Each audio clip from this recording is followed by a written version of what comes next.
अस्सलाम वालेकुम स्टूडेंट, आज हमको पढ़ना है Kepler's law of planetary motion. मतलब केपलर्स के लॉ है कि प्लैनेट किस तरह से मोशन करते हैं सन के अराउंड, सूरज के गिर्द प्लैनेट किस तरह से घूमते हैं। हमने इससे पहले न्यूटन्स लॉ ऑफ ग्रेविटेशन भी पढ़ चुके हैं और न्यूटन्स के फार्मूला भी हमने ऑब्टेन कर लिया, अकस कर लिया। आज हम पढ़ेंगे Kepler's law of planetary motion.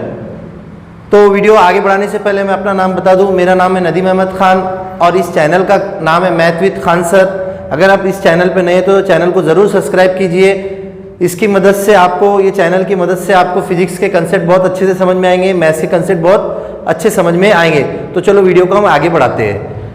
अब यहाँ केपलर्स ने क्या बताया, केपलर्स ने इसके जो लॉ दिया प्लैनेट की मोशन के बारे में दिया। प्लैनेट किस तरह से मोशन करते हैं, मोशन मतलब हरकत, एक जगह से दूसरी जगह घूमना। और ये घूमते किसके, सन के इर्द गिर्द, around the sun. All planet revolve around the sun. अब इसने क्या बताया कि पहले शुरू जो सन है, जो प्लैनेट है, फॉर एग्जांपल ये प्लैनेट है, ये प्लैनेट जो घूम रहा है इस तरह से घूम रहा, देखिए ये जो घूम रहा है इस तरह से घूम रहा।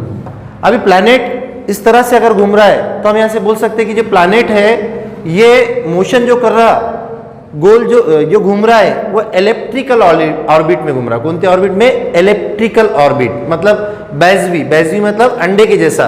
मतलब यहाँ पर ये प्लैनेट जो है, ये प्लैनेट घूम रहा कैसा, अंडे की तरह से घूम रहा। ओके, मतलब इसका जो ऑर्बिट है इस तरह से बैजवी है, इलेप्ट्रिकल है, around the sun, around the sun. और सन उसका एक फोकाय माना जाता। सन क्या माना जाता, उसका एक फोकाय।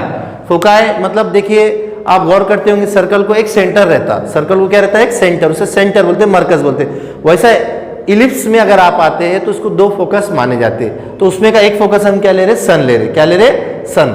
तो ये हमारा पहला कानून है। पहला कानून क्या है, पहला लॉ क्या है, all planet revolving around the sun in elliptical orbit and sun is one of the foci of the planet. मतलब इसका फोकाई कौन होगा, सन होगा। एक सेंटर यहाँ पे सन माने, दो में से एक कौन है, सन है।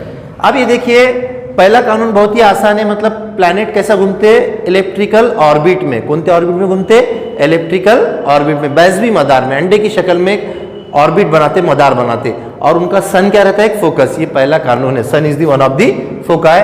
और ये प्लैनेट है, ये क्या है, मैं प्लैनेट को पी से लिख देता और इस सन को मैं एस से लिख देता अंडरस्टैंडिंग के लिए। ओके, और ये जो ऑर्बिट दिख रहा बच्चों, ये इलेक्ट्रिकल ऑर्बिट है। कौन सा ऑर्बिट है, इलेक्ट्रिकल ऑर्बिट। ओके, आप देखिए ये अपना प्लैनेट है, कोई भी हो सकता है।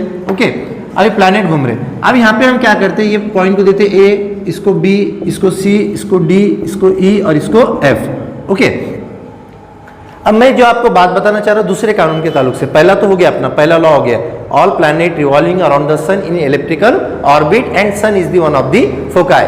पूरे प्लैनेट, कोई भी प्लैनेट सन के इर्द गिर्द बैजवी मदार में घूमते हैं और सन उनका एक फोकस होता है। मतलब उनका मास का जो है फोकस सन होता है। ओके, ये फर्स्ट हो गया। अब सेकंड देखिए, अब सन दूसरा क्या बताने का इसके अंदर, जब ये सन के इर्द गिर्द घूमते हैं, समझे फॉर एग्जांपल ये टाइम इंटरवल है इसका T1, ये टाइम इंटरवल T2 और ये टाइम इंटरवल T3, ये T4 और ये T5। एक टाइम इंटरवल ले रहे हैं हम। अब फॉर एग्जांपल ये टाइम इंटरवल A से B में इतना कवर हुआ इसका। ओके, इतना एरिया स्वीप कर रहा है, इतना एरिया बना रहा है, इतना एरिया कवर कर रहा है, मतलब इतना डिस्प्लेसमेंट हो रहा है इसका। अब इसका कहना ये है कि जब ये time T1 equal to T2 हो जाएंगे, मतलब सब टाइम सेम रहेंगे, T1 equal to T2 equal to T3 equal to T4। Okay, ये टाइम सेम ले रहा मैं। तो अब यहाँ पर जब आ रहा A से B, अब यहाँ से B से C में जा रहा है इक्वल इंटरवल ऑफ टाइम में, तो ये जो एरिया जो रह रहा है इसका, ये वाला एरिया, ओके, ये एरिया क्या रह रहा, कवर कर रहा। अब हर जगह जाएंगे तो एक एरिया कवर करेंगे। देखिए एरिया कवर किया उसने, इतना एरिया। ओके, ये एरिया दिख रहा आपको, ये एरिया। ओके, ये एरिया दिख रहा आपको। तो इसका कहना है कि ये सब एरिया इक्वल आते, ये एरिया क्या आते हैं इसके, इक्वल आते। ये एरिया इक्वल, ये एरिया इक्वल, ये एरिया इक्वल। इसका मतलब in equal interval of time all planet complete और कवर, है ना, कंप्लीट और cover equal distance in equal interval of time. ये उसका सेकंड कानून। जाहिर सी बात, एक जैसे टाइम में एक जैसा एरिया होता। हालांकि दिखने को बड़ा छोटा दिख रहा है, लेकिन उसका कानून कैसा है कि भाई ये जो एरियाज है ये इक्वल है। अब अपने पास उतने सोर्सेज देने इसको मेजर करने के लिए, देखिए इस तरह से ये जो आ रहे इक्वल इंटरवल ऑफ एरिया है। अब आपके दिमाग में आ रहा है सर ये तो बड़ा दिख रहा है, ये छोटा दिख रहा है, लेकिन मसला ये है कि ये सर्कल नहीं है ना, ये इलिप्स है। क्या ये इलिप्स? तो इलिप्स में इस तरह की शक्ल हम बना के देखिए। ओके, तो दूसरा कानून क्या है, in equal interval of time, एक जैसे टाइम में एक जैसा एरिया ये कवर करते, इसी से एरियल वेलोसिटी का कंसेप्ट भी वजूद में आया और एरियल वेलोसिटी समझ में आती है हमारे। ओके, चलो हम तीसरे कानून की तरफ आगे बढ़ते हैं। तीसरा कानून बहुत ही इंटरेस्टिंग कानून है, मैं इसको डायग्राम के साथ बताना चाहूँगा आपको। देखिए, ये हमारा इलिप्टिकल ऑर्बिट है, ये हमारा प्लैनेट है और ये सन है, ये प्लैनेट और ये सन है। ओके, जो लाइन ज्वाइंट कर रही है इसको इस तरह से, ये इसको हम डिस्टेंस कंसीडर कर रहे हैं। ओके, और यहाँ से यहाँ तक जो घूम रहा हमारे टाइमिंग ले रहे हैं, हम क्या ले रहे हैं, टाइम, मतलब टाइम कंसीडर कर रहे हैं, कोई भी ले सकते हैं टाइम। ओके, तो इसका कहना क्या है कि भाई आप अगर पीरियड क्या रहता है, पीरियड मतलब हमेशा ध्यान में रखना, पीरियड के मायने जो रहते, पीरियड को दौर कहते, क्या कहते, दौर।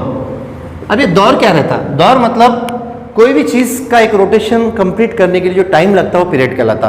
The time required to complete one rotation around the sun और anything is consider as a period. आई बात समझ, पीरियड। और फ्रीक्वेंसी क्या रहती है फिजिक्स के अंदर, एक से ज्यादा पीरियड जो घूमते रहता कंटिन्यू, उसे क्या कहते हैं, फ्रीक्वेंसी। मतलब पीरियड हमारा अगर टी है तो फ्रीक्वेंसी क्या रहती है, 1/t। ओके, फ्रीक्वेंसी क्या रहती है, 1/t। एफ भी बोले तो चलेगा, इस तरह से भी लेते, फ्रीक्वेंसी रहती है 1/t और पीरियड रहता टी। तो इसका मतलब पीरियड क्या होगा, टी लिया हमने, पीरियड क्या लिए, टी। और यहाँ से सन से ये प्लैनेट तक का डिस्टेंस को आर ले रहे, तो इसका कहना है कि भाई इसका स्क्वायर लो, मतलब पीरियड का स्क्वायर, दौर का मुरब्बा, ये डायरेक्टली प्रोपोर्शनल रहता आर के क्यूब के साथ। मतलब क्यूब मतलब मकब, और मकब किसके, ये डिस्टेंस के, ये डिस्टेंस का मकब लेंगे। दोनों में कैसा प्रोपोर्शन है, डायरेक्ट है। डायरेक्ट का मतलब ये बढ़ा है तो ये भी बढ़ेगा। तीसरा कानून है। तीसरा कानून क्या है, मतलब period is directly proportional to, square of period is directly proportional to the cube of the distance between the planet and the sun. मतलब सन और प्लैनेट के बीच का जो डिस्टेंस है उसका मकब लो, और जो घूम रहा जो टाइमिंग पीरियड है उसका जो लग रहा पीरियड का स्क्वायर लो, दोनों में डायरेक्ट प्रोपोर्शन बताओ। ये तीसरा कानून है। आई होप आपके तीनों कानून समझ में आए होंगे। आप इसे स्क्रीनशॉट लेके समझ लीजिए, और भी अच्छे अंदाज में तीनों कानून हमने अच्छे से बताई, 11वीं 12वीं में भी इस्तेमाल होते हैं। इसी तरह से हमारा आज का वीडियो खत्म होता है। अगर आप इस चैनल पर नए हैं तो चैनल को ज़रूर सब्सक्राइब कीजिए। थैंक्स फॉर वॉचिंग, मिलते हैं अगले वीडियो में।